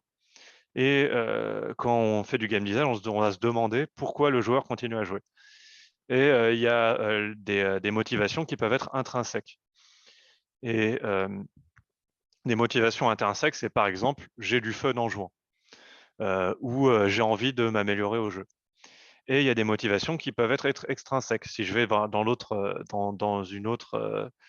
un autre extrême, c'est je vais jouer à World of Warcraft et je vais tuer des rats dans la zone de base pendant des heures, un truc ultra répétitif pour gagner un niveau de plus. Donc ça, c'est clairement une motivation extrinsèque au gameplay principal. C'est pas de tuer des rats qui me motive, c'est la récompense que j'ai à la fin. Et il y a une éthique en fait dans le game design de à quel point je vais mettre des motivations extrinsèques, sachant que c'est pas forcément mal de faire un jeu basé sur les motivations extrinsèques. Parce que si c'est ça qui te fait que tu as du fun, pourquoi pas? C'est pas, il y a pas c'est pas mal de faire des motivations extrinsèques. Euh, et euh, et c'est même difficile aussi de voir la frontière entre la motivation intrinsèque et extrinsèque. Par exemple, dans Hades, tu une motivation extrinsèque claire, c'est tu fais des runs, tu vas dans les enfers tuer des ennemis, et à la fin, tu as des espèces de trucs violets là. Tu as Ouais. des espèces de larmes violettes là, je sais plus comment ça s'appelle, du shadow Oui, ou je je sais sais pas même quoi. plus. C'est pas l'Onyx ou je sais pas quoi, je sais plus. Tu as du truc violet et puis tu le dépenses pour augmenter tes capacités. Donc ça, c'est une motivation extrinsèque. Mais tu as quand même du fun en tapant des ennemis. Donc ça, c'est la motivation intrinsèque. Mais tu vas aussi avoir du plaisir à voir l'histoire avancer, à avoir des dialogues. Mais ça, c'est une motivation. Avoir du plaisir à lire des dialogues, c'est une motivation intrinsèque. Mais elle est extrinsèque au gameplay de combat. Parce que c'est une reward, c'est comme voir quelque chose de joli, d'avoir une image, quoi. Une jolie image à la fin d'un combat. C'est extrinsèque au combat, mais ça reste pas non plus totalement extrinsèque parce que ça reste intrinsèque au fait de voir, d'avoir l'histoire. C'est intrinsèque au fait de regarder le beau paysage. Donc voilà, c'est toujours quelque chose à balancer en fait euh, quand on fait un game design. Ouais, et tu vois. C'est ces trucs de motivation. Alors c'est les obsidiennes apparemment. Ouais, ouais. Alors, j'ai sais pas combien d'heures dessus, et je sais même pas comment ça s'appelle. Mais en plus c'est un truc là où je trouve ça entre guillemets pas toxique avec Hades, c'est que justement t'as ce truc qui est que par exemple si tu foires ta run, en fait c'est pas trop frustrant parce qu'en fait elle a pas vraiment servi à rien. T'as quand même un peu farmé de l'obsidienne même si t'as Mm, pas fait ce que tu voulais, t'as quand même progressé en fait dans le truc et je trouve que c'est vachement bien en fait. Enfin, mm, c'est cool et en plus effectivement tu me faisais remarquer la dernière fois que dans Hades t'as ce truc enfin que toi du coup t'as vu et que moi je voyais pas mais parce que je te faisais la réflexion de je me suis rendu compte que dans Hades je ne sais pas à quel moment mettre pause quand je dois mettre pause. C'est-à-dire que si je mm. veux aller fumer une clope ou juste aller me chercher un truc à boire ou un truc comme ça, je sais pas à quel moment le faire parce que quand tu rentres dans une salle, et tu t'avais toi bien expliqué la mécanique qui était que quand tu rentres dans une salle, bah, de toute façon tu es obligé de te friter, donc enfin t'as la Mm. bagarre, donc tu fais la bagarre. À la fin de la bagarre, t'as une récompense, donc tu veux voir ta récompense, Mm. tu veux voir ce que t'as pour la prochaine. La prochaine salle, t'as envie de voir ce qu'il y a dedans, et en plus tu m'avais fait remarquer qu'effectivement ils affichent le type de récompense que tu auras dans la prochaine. Mm. Donc, bah, t'as envie de rentrer dans la salle d'après, et en fait, le cycle s'arrête Et jamais. ensuite, bagarre. Ouais, et ensuite bagarre. Et du coup, ça s'arrête jamais, mais moi, j'ai jamais trouvé ça frustrant. Mm. Et en même temps, tu vois, par exemple, il le monétise pas, ça. C'est-à-dire que le jeu, Oui, enfin, tu l'as payé, il est pas très cher en c'est là plus. où tu dis tu peux pas faire confiance à un free-to-play. En fait, dès qu'il y a des mécaniques free-to-play dans un jeu, bah, tu as toujours un doute. En fait, c'est-à-dire que s'il y a une mécanique comme ça, là, j'appelais ça la double décharge de dopamine, en fait. C'est une décharge de dopamine de quand le bonus arrive, qu'est-ce que ça va être comme bonus? Puis ensuite, tout de suite, on te donne un autre truc où dit quelle est la catégorie de bonus du prochain. Et là, tu penses tout de suite à l'autre bonus que tu vas avoir après. Et, et c'est pour ça que je disais, là, dès que c'est un free-to-play, tu peux pas avoir confiance, en fait. Excuse-moi. Je peux couper le micro et vous m'entendez pas tousser. Ouais, c'est la double, c'est que tu peux pas avoir confiance, en fait. S'il y a un tout petit peu de frustration, tu sais pas si c'est quelque chose qui est fait pour augmenter ton plaisir. Parce que justement, dans Hades, c'est bien fait, parce que quand c'est fait pour augmenter ton plaisir tout le temps, en fait. Ou est-ce que c'est fait pour te faire consommer plus? Mais c'est pour ça qu'il n'y a pas de... Les gens qui se plaignent, les youtubeurs comme Jim Sterling, qui se plaignent dès qu'il y a des in-app purchases, qui ne sont pas purement cosmétiques, ils ont raison. Parce que tu peux pas dire qu'il y a des in-app purchases et c'est éthique, qui te permettent d'avoir plus d'XP ou pas. Parce que non, dès qu'il y en a un petit peu, tu as le doute qui arrive, en fait. Tu as le doute de dire, est-ce qu'ils n'ont pas modifié un peu le jeu pour que j'achète plus? Il n'y a pas d'entre-deux, en fait. Voilà. C'est ce que je voulais dire. Ouais, je vais pas tarder à te libérer, de toute façon, il est déjà... Enfin, ici, 21h40 bientôt. Et donc je vais te libérer. Après, tu reviens quand tu veux, c'est un plaisir. Bah oui, Et en plus, c'était vraiment agréable. Je le dis pour les gens, déjà là, il y aurait plein de trucs à dire parce que moi je sais qu'il y avait plein d'exemples. Tu sais, je t'avais raconté mon exemple de gameplay émergent de Fable 3 où j'avais dû hacker le système d'impôt de Fable 3 pour rendre ça un peu plus de gauche. Et en fait, il y a plein d'autres trucs, tu vois. Moi, il y a plein d'exemples que je trouve cool. Notamment, il y a la question de comment sont présentés les choix aussi. Parce que le choix, c'est un des trucs qui apparaît le plus politique immédiatement. Et en fait, tous les jeux ne les présentent pas de la même façon. Enfin, bref, et aussi on avait hésité à parler aussi des modèles économiques de jeux vidéo. On a eu une discussion là-dessus et on s'est dit que ça me ferait trop pour un live. Donc les conditions de production et puis bah même ouais, avant le stream, j'ai joué à Papers, Please. J'ai rejoué à Papers, Please et je pense que tu devrais aussi y jouer parce que c'est vraiment un jeu à analyser. Ouais. Un jeu à analyser par Bolshevik, je pense. Ouais. Après, je sais que tout le monde l'a un petit peu fait, donc je vois à peu près déjà le truc, mais ça a l'air super. J'ai des grosses critiques sur Paper Please, justement. Ah ouais, d'accord, ok. Ah oui, mais c'est bien, parce que moi j'ai entendu que des trucs dithyrambiques. C'est vraiment l'exemple de jeu qui est cité comme étant un jeu politique, avec un gameplay vraiment qui te pousse à des trucs, etc. quoi. Ouais. Mais je l'ai jamais fait, donc j'ai pas d'avis. Mais oui, tu vois, c'est pas souvent que j'entends des critiques justement j'aimerais bien que tu y joues avant que je te dise ce que j'en pense pour voir si tu as vu la même chose. Carrément. Ça m'intrigerait. En plus, je crois que je l'ai. En plus, tu vois, genre, je crois que j'ai même pas besoin de l'acheter. C'est sûr depuis le temps il coûte 10 balles, donc. Ouais, que je l'ai chopé, quoi. Mais bon. Je te souhaite une très bonne soirée. Merci à toi. Bah non, c'est une très bonne journée. Merci. Très bientôt. Bonne soirée à toi aussi. Et je sais pas si tu as besoin d'annoncer. De toute façon, votre DLC, il est sorti pour Street of Rage 4. Oui, le DLC je suis pas là pour vendre le DLC, mais le DLC est annoncé. Il est pas encore sorti. Street of Rage 4, je tolère comme placement pro. Oui. Ne posez pas de questions. J'ai le droit de rien dire qui n'a pas été annoncé. Donc voilà, on travaille sur. On est en train de finir le DLC et il devrait sortir dans pas trop longtemps. Ah oui, non, il a été annoncé, c'est ça il est annoncé, il va y avoir d'autres trailers qui vont annoncer d'autres choses.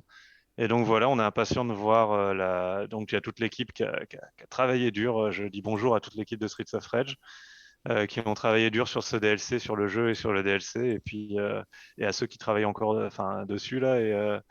Et on est en train de le finir et j'espère que les gens aimeront bien le DLC. Voilà. Ok. Et du coup, la question que tout le monde se pose, qui était le vrai sujet de ce live, c'est est-ce que Streets of Rage 4 c'est de gauche? T'es pas obligé de répondre, je déconne. Mais en tout cas, ouais, très bonne journée. Je ne sais pas. Et puis, tu ne sais pas, voilà. Ça sera dans le DLC. Ça sera dans le DLC. Et très bonne journée à toi et à très bientôt. Bonne journée à toi.